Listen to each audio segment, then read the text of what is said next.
Okay, dear children, നമുക്ക് next statement ആയിട്ടുള്ള 4th one,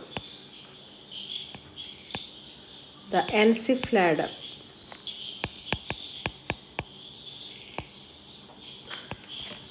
ELSIF ladder എന്താണെന്ന് നോക്കാം. അപ്പോൾ നമ്മൾ ഇഫ് പഠിച്ചു, ഇഫ് എൽസ് പഠിച്ചു, നെസ്റ്റഡ് ഇഫ് പഠിച്ചു അല്ലേ. നാലാമത്തതാണ് എൽസിഫ് ലാഡർ. അപ്പോൾ എൽസിഫ് ലാഡർ എന്ന് പറഞ്ഞു കഴിഞ്ഞാൽ ഇപ്പോൾ നമുക്ക് ചില കേസിൽ മൾട്ടിപ്പിൾ ബ്രാഞ്ചിങ് ആവശ്യമുണ്ടാവും.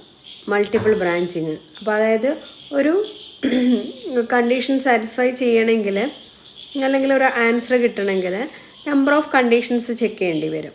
അപ്പോൾ നിങ്ങൾ നെസ്റ്റഡ് ഇഫ് അങ്ങനെയാണോ? നെസ്റ്റഡ് ഇഫ് എന്ന് പറഞ്ഞാൽ ഒരു പക്ഷേ 1 or 2 ഒക്കെ ഉണ്ടാവുള്ളൂ. അതൊന്ന് ട്രൂ ആണെങ്കിൽ മാത്രം മറ്റുള്ള കേസ് നോക്കുന്ന അങ്ങനെ, അല്ലെങ്കിൽ ഫോൾസ് ആണെങ്കിൽ വേറൊരു കണ്ടീഷൻ നോക്കുക എന്നുള്ള 1 or 2 ഇന്നറായിട്ട് വരുന്ന കേസാണ് നമ്മൾ നെസ്റ്റഡ് ഇഫായിട്ട് പറയുന്നത്.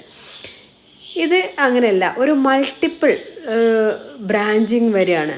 ഒരു എക്സാമ്പിൾ പറയുകയാണെങ്കിൽ ഇപ്പോൾ നമുക്ക് 10th ക്ലാസ്സിൽ നിങ്ങൾക്ക് മാർക്കൊക്കെ കിട്ടിയതാണ്. അപ്പോൾ നമുക്ക് മാക്സിമം മാർക്ക് എത്രയാണെന്നുള്ളത് അറിയാം. 100ൽ 100 ആണെങ്കിൽ എത്രയാണ്. അപ്പോൾ നിങ്ങൾക്ക് കിട്ടിയ സ്കോറിനെ ബേസ് ചെയ്തുകൊണ്ട് നിങ്ങൾക്ക് പല ഗ്രേഡിങ്ങും തരാറുണ്ട് അല്ലേ. നമുക്ക് A+, A, B, B+, അങ്ങനെ പല ഗ്രേഡ് ഉണ്ട്.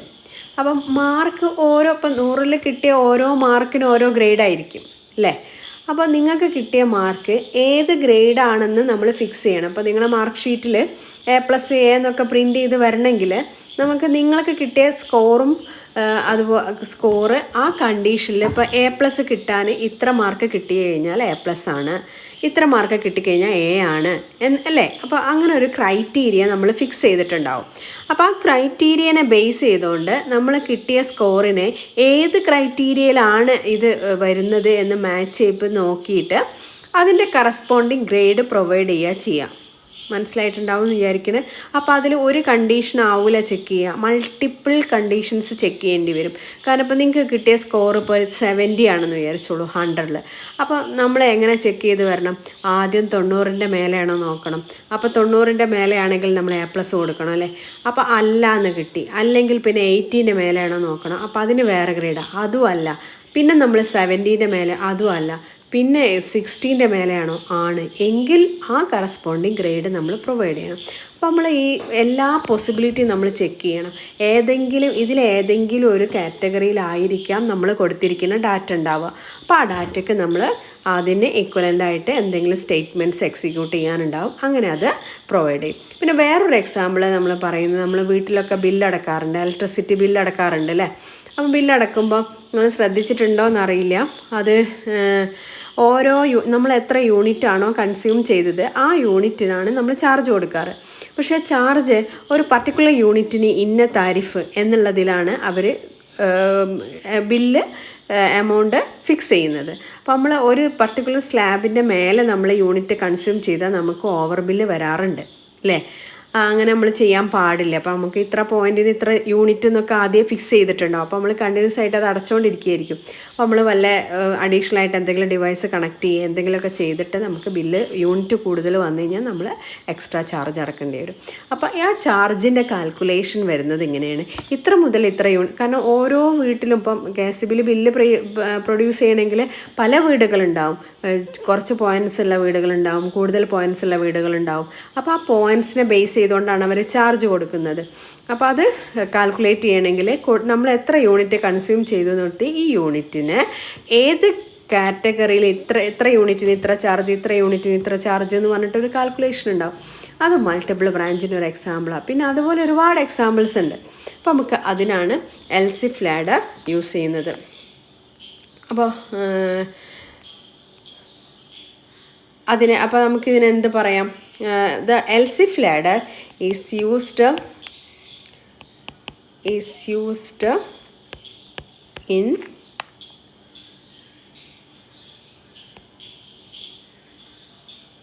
programs when multiple branching is required. അപ്പം മൾട്ടിപ്പിൾ ബ്രാഞ്ചിങ് ആവശ്യമുള്ളിടത്താണ് നമ്മൾ ഈ എൽസിഫ് ലാഡർ യൂസ് ചെയ്യുന്നത്. അപ്പം പിന്നെ എന്താ പറയുക, ഞാൻ പറഞ്ഞു ഒരുപാട് കണ്ടീഷൻസ് ഉണ്ടാവും. അപ്പോൾ ഏതെങ്കിലും ഒരു കണ്ടീഷൻ സാറ്റിസ്ഫൈ ചെയ്യും, അങ്ങനെ നമ്മൾ ചെയ്യും. അപ്പോൾ എങ്ങനെയാണ് ഇതിൻ്റെ എക്സിക്യൂഷൻ എന്ന് ചോദിച്ചു കഴിഞ്ഞാൽ, ഡിഫറെൻറ്റ് കണ്ടീഷൻസ്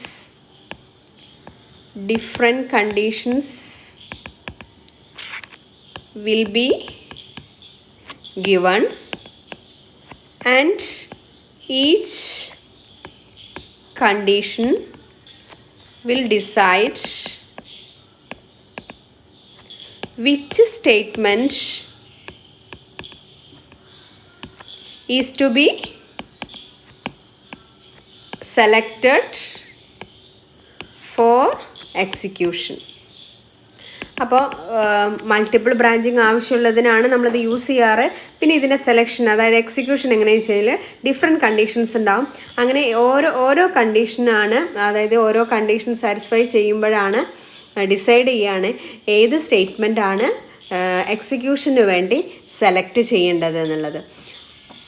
അപ്പോൾ നമുക്കതിൻ്റെ സിൻടാക്സ് നോക്കാം. സിൻടാക്സ് ഓക്കെ, സിൻടാക്സ് ഇങ്ങനെയാണ്. ആദ്യം ഇഫ്, നമ്മൾ നേരത്തെ ഇഫിൻ്റെയൊക്കെ സിൻടാക്സ് പോലെ തന്നെ അവിടെ എന്ത് ചെയ്യുന്നുണ്ട്, ഒരു കണ്ടീഷൻ കൊടുക്കുക, ടെക്സ്റ്റ് എക്സ്പ്രഷൻ കൊടുക്കുക.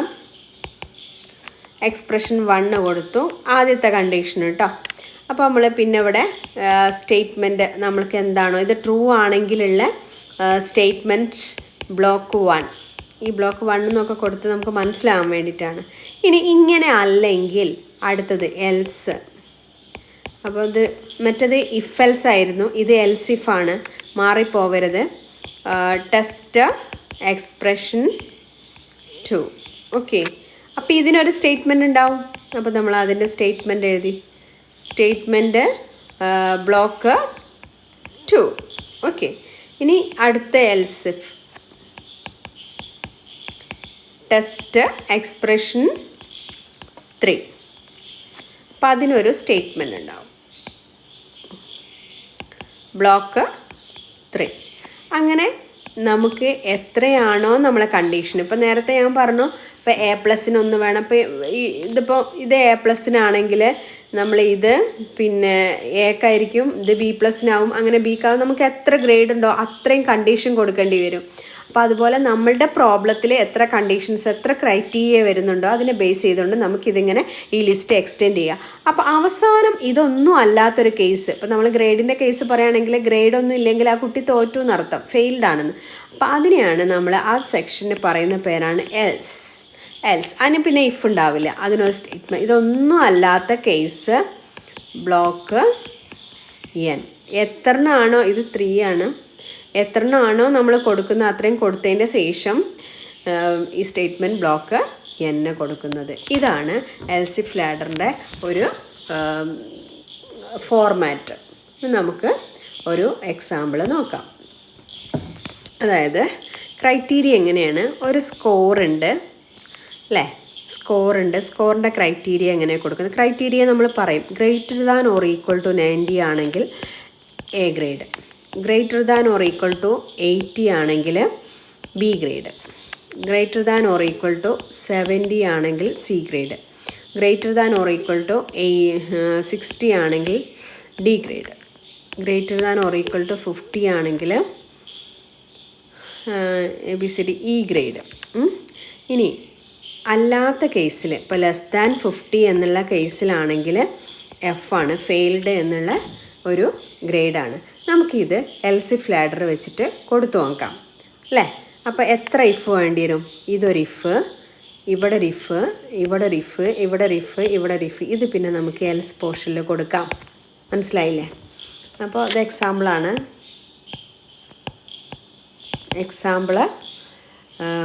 അതായത് select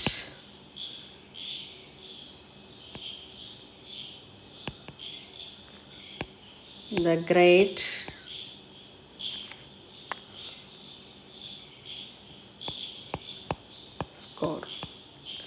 സ്കോറിന് പറ്റിയൊരു ഗ്രേഡ് സെലക്ട് ചെയ്യാം. അപ്പം ക്രൈറ്റീരിയ എങ്ങനെയാണ്, സ്കോറിൻ്റെ ക്രൈറ്റീരിയ എങ്ങനെയാണ്? ഒന്നാമത്തെ ക്രൈറ്റീരിയ, ഇത് രണ്ടാമത്തത്, ഇത് മൂന്നാമത്തെ, 4, 5, 6 ക്രൈറ്റീരിയ തന്നു. അപ്പോൾ ഇതേപോലെ ഞാൻ നേരത്തെ ഇലക്ട്രിസിറ്റി ബില്ലാണെങ്കിൽ എത്ര യൂണിറ്റിന് ഇത്ര ചാർജ് എന്ന് പറഞ്ഞിട്ട് തരും. അതുപോലെ ഓരോ പ്രോബ്ലത്തിലും അങ്ങനെ തന്നെയാണ്. ഇനി നമുക്കിത് കൊടുത്തു നോക്കാം. അപ്പോൾ ആദ്യത്തെ ഇഫ് നമ്മൾ സ്കോർ എന്നുള്ള ഡാറ്റയാണ് ചെക്ക് ചെയ്യുന്നത്. അപ്പോൾ സ്കോറ് കണ്ടീഷൻ ഇതാണ്, greater than or equal to, അല്ലേ? ഇതാണ് കണ്ടീഷൻ 90, അല്ലേ? ആണെങ്കിൽ നമ്മൾ എന്ത് പറയണം? Cout. സ്കോർ എന്താണ്? സി ഔട്ട് എ ആണല്ലോ സ്കോറ്. അപ്പോൾ നമ്മൾ എ എന്ന് പ്രിൻ്റ് ചെയ്യും, സ്കോറ് എ എന്ന് പ്രിൻ്റ് ചെയ്യും. ഇനി നമ്മൾ അടുത്തത് എൽസ് ഇഫ്. അടുത്ത കണ്ടീഷൻ ഇത് കൊടുക്കുക, score greater than or equal to 80 ആണെങ്കിൽ cout B. Okay, else if. അടുത്തത് score greater than or equal to 70 ആണെങ്കിൽ നമ്മൾ പറയുന്നു സി ഔട്ട് സി. ഓക്കെ, ഇനി else if score greater than or equal to 60 ആണെങ്കിൽ നമ്മൾ പറയുന്നു സി ഔട്ട് ഡി. ഇനി else if score greater than or equal to 50 ആണെങ്കിൽ നമ്മൾ പറയുന്നു സി ഔട്ട് ഇ. ഓക്കെ, ഇനി അല്ലാത്ത കേസ് എൽസ് ആണ്. എൽസ് നമ്മൾ പറയുന്നു സി ഔട്ട് എഫ്. ഇതെല്ലാവർക്കും മനസ്സിലായിട്ടുണ്ടാവുമെന്ന് വിചാരിക്കുന്നു. നമുക്ക് ഇങ്ങനെ കൊടുക്കാം. ഇത് ഞാൻ പ്രോഗ്രാമായിട്ട് എഴുതിയിട്ടില്ല, എൽസ് ഇഫ് ലാഡറിൻ്റെ പോർഷൻ മാത്രമാണ് എഴുതിയത്. അപ്പം ഇതിന് മേലെ നിങ്ങൾ പിന്നെ ഇതിന് ഈ നോട്ടിൽ എഴുതുമ്പോൾ എന്ത് ചെയ്യണം? ഇതിങ്ങനെ എഴുതിയിട്ട് പിന്നെ ഇതിനൊരു പ്രോഗ്രാമായിട്ട് എഴുതണം. പ്രോഗ്രാമായിട്ട് എഴുതുമ്പോൾ ആഷ് ഇൻക്ലൂഡൊക്കെ വെച്ചിട്ട് ഈ സ്കോർ നമ്മൾ ഇൻപുട്ട് ചെയ്യണം. Enter the score, C in score, പിന്നെ ഇത് മാത്രമാണ് പിന്നെ എഴുതി ചേർക്കാനുള്ളത്. അപ്പോൾ അത് ഞാൻ കഴിഞ്ഞ ക്ലാസ്സിൽ അങ്ങനെ പറഞ്ഞു തന്നിരുന്നു, ഒരു ഇഫിൻ്റെ ക്വസ്റ്റ്യൻ അല്ലേ. അപ്പം 3 നമ്പറിൻ്റെ ലാർജസ്റ്റ് കാണാൻ നെസ്റ്റഡ് ഇഫിൻ്റെ പറഞ്ഞു തന്നിരുന്നു. അപ്പോൾ അതുപോലെ ഇതും അങ്ങനെ പ്രോഗ്രാം പോലെ ആക്കിയിട്ട് എഴുതണം. ആദ്യം ഇതുപോലെ നോട്ടൊക്കെ എഴുതിയിട്ട് പ്രോഗ്രാം പോലെ നോട്ടിൽ മാറ്റി എഴുതണം. അപ്പോൾ എൽസ് ഇഫ് ലാഡർ മനസ്സിലായില്ലേ? അപ്പോൾ നമുക്കിനി ഇങ്ങനെയുള്ള ഓരോ പ്രോബ്ലംസ് നമുക്ക് ചെയ്യാൻ പറ്റും. ഓക്കെ, ഇനി ചെയ്യാനുള്ളത് അതുപോലെ എൽസ് ഇഫ് ലാഡറിന് വേറെ ഒരുപാട് ക്വസ്റ്റ്യൻസ് ഇപ്പം നമ്മളിപ്പം സൺഡേ, മൺഡേ, ട്യൂസ്ഡേ അങ്ങനെ വേണമെങ്കിൽ പറയാം. അല്ലെങ്കിൽ മന്തിൻ്റെത് പറയാം 12, അല്ലെങ്കിൽ ഡിജിറ്റിൻ്റെ പറയാം, പ്രിൻ്റ് ഡിജിറ്റ് അങ്ങനെ പറയാം, ഡിജിറ്റ് ഇൻ വേർഡ്സ്. അപ്പോൾ അത് എക്സാമ്പിളും കൂടെ ഞാൻ ഒന്ന് പറഞ്ഞു തരാം. ഡിജിറ്റ് ഇൻ വേർഡ്സ് കേട്ടോ. Example 2, digit print digit in words. അപ്പോൾ ഡിജിറ്റ് ഇൻ വേർഡ്സ് എന്ന് പറഞ്ഞാൽ 0 to 9 ആണ്. ഇതാണല്ലോ ഡിജിറ്റ്, അതിനെ വേർഡ്സിൽ പ്രിൻ്റ് ചെയ്യാം. അപ്പോൾ നമുക്ക് എത്ര ക്രൈറ്റീരിയ വരും? 9 ക്രൈറ്റീരിയ വരും. 10ാമത്തത് 10 കണ്ടീഷൻ വരും. 11ാമത്തത് ഇൻവാലിഡായിട്ട് കൊടുക്കാം അല്ലേ. അപ്പോൾ നമുക്ക് ഞാനിപ്പോൾ ഇത് മാത്രമേ പറയുന്നുള്ളൂ കേട്ടോ, ഇഫ് സെക്ഷൻ. ബാക്കി നിങ്ങൾ പ്രോഗ്രാമായിട്ട് നിങ്ങൾ ചെയ്യണം. അപ്പോൾ എങ്ങനെയാണ് വരിക? ഇഫ് നമ്മൾ എൻ്റർ ചെയ്ത ഡാറ്റ അല്ലേ, ഡിജിറ്റ് എന്ന് പറഞ്ഞ വേരിയബിളാണ് എൻ്റർ ചെയ്തെങ്കിൽ ഡിജിറ്റ് എന്തായിരിക്കും? ഈക്വൽ ടു 0 ആണോ നോക്കുക. അങ്ങനെയാണെങ്കിൽ നമ്മൾ എന്ത് പ്രിൻ്റ് ചെയ്യണം? C out digit in words അല്ലേ, അപ്പോൾ 0 എന്ന് പ്രിൻ്റ് ചെയ്യണം. ഓക്കെ, മനസ്സിലായല്ലോ. ഇനി എൽസ് ഇഫ് എന്തായിരിക്കും? നമ്മൾ ഡിജിറ്റിന് എന്താക്കി, ഡിജിറ്റ് ഈക്വൽ ടു 1 ആണോ എന്ന് ചെക്ക് ചെയ്യാം. അങ്ങനെ ആകുമ്പോൾ എന്ത് പ്രിൻ്റ് ചെയ്യണം? C out 1. ഇനി മനസ്സിലായല്ലോ, 1. അങ്ങനെ നമ്മൾ ഡിജിറ്റ് ഇൻ വേർഡ്സ് എന്ന് പറഞ്ഞിട്ട് 10 കേസും കൊടുക്കുക. ഇനി 2 ആണോ നോക്കുക, 3 ആണോ. അപ്പോൾ അത് നിങ്ങൾക്ക് അറിയാമല്ലോ, അങ്ങനെ ഓരോന്നും നോക്കുക. Else if digit equal to 2, അപ്പോൾ സി ഔട്ട് 2. അങ്ങനെ 9 വരെ ചെയ്യും. അങ്ങനെ ഒരു എൽസ് പോർഷൻ വരും, ലാസ്റ്റ് ഒരു എൽസ് പോർഷൻ വരും. അപ്പോൾ നേൺ വരെ ചെയ്തതിന് ശേഷം എൽസിൽ നമ്മൾ എന്ത് പ്രിൻറ്റ് ചെയ്യണം? അപ്പോൾ 0 to നേൺ അല്ലാത്തൊരു ഡാറ്റ കൊടുത്തോണ്ടാണല്ലോ ഈ കണ്ടീഷൻ ഒന്നും ട്രൂ ആവാഞ്ഞത്. അപ്പോൾ എൽസിൽ വന്നു കഴിഞ്ഞാൽ നമ്മൾ പറയാം ഇൻവാലിഡ് ഡാറ്റ എന്ന് പറയാം. കാരണം ഇയാൾ എൻ്റർ ചെയ്ത ഡാറ്റയ്ക്ക് എന്തോ മിസ്റ്റേക്ക് ഉണ്ട്, അത് കാരണമാണ് ഈ കണ്ടീഷൻ ഒന്നും ഡിജിറ്റ് ആയിരിക്കില്ല, അത് കാരണമാണ് ഇതിലേക്ക് വന്നത്. അപ്പോൾ ക്ലിയർ അല്ലേ? അപ്പോൾ അത്രയും പോർഷൻസ് ഇത് നിങ്ങൾ കംപ്ലീറ്റ് ചെയ്യണം. ഞാനിവിടെ ഡോട്ട് ഇട്ട് വെച്ചിട്ടേ ഉള്ളൂ. അപ്പോൾ ഇതേപോലെ 0 മുതൽ 9 വരെ നിങ്ങൾ നോട്ടിൽ ഫുള്ളാക്കി എഴുതുക. അപ്പോൾ അതാണ് എൽസിഫ് ലാഡർ. ഇത് നന്നായിട്ട് മനസ്സിലായിട്ടുണ്ടെന്ന് വിചാരിക്കുന്നുണ്ട്. അപ്പോൾ എൽസിഫ് ലാഡറിന് നിങ്ങൾ എന്ത് ചെയ്യാം, ടെക്സ്റ്റിലും എക്സാമ്പിൾസ് ഉണ്ടാവും, അതൊക്കെ നോക്കിയിട്ട് ചെയ്യാം. ഓക്കെ, ഇനി ഞാൻ വേറൊരു ക്വസ്റ്റ്യൻ എന്താണെന്ന് വെച്ച് കഴിഞ്ഞാൽ ഒരു എക്സാമ്പിൾ തരാം. നിങ്ങൾ ചെക്ക് യുവർ സെൽഫിൽ ഒന്നാമത്തെ ചോദ്യമുണ്ട്, ഫസ്റ്റ് ക്വസ്റ്റ്യൻ, അതൊന്ന് ആൻസർ ചെയ്യാൻ വേണ്ടി ട്രൈ ചെയ്യാം. Okay, check your self. Okay, അപ്പോൾ ഈ വീഡിയോയിൽ നമുക്ക് ഇത്രയാണ് ഡിസ്കസ് ചെയ്യാനുള്ളത്. നമുക്ക് അടുത്ത വീഡിയോയിൽ ഡിസ്കസ് ചെയ്യാം.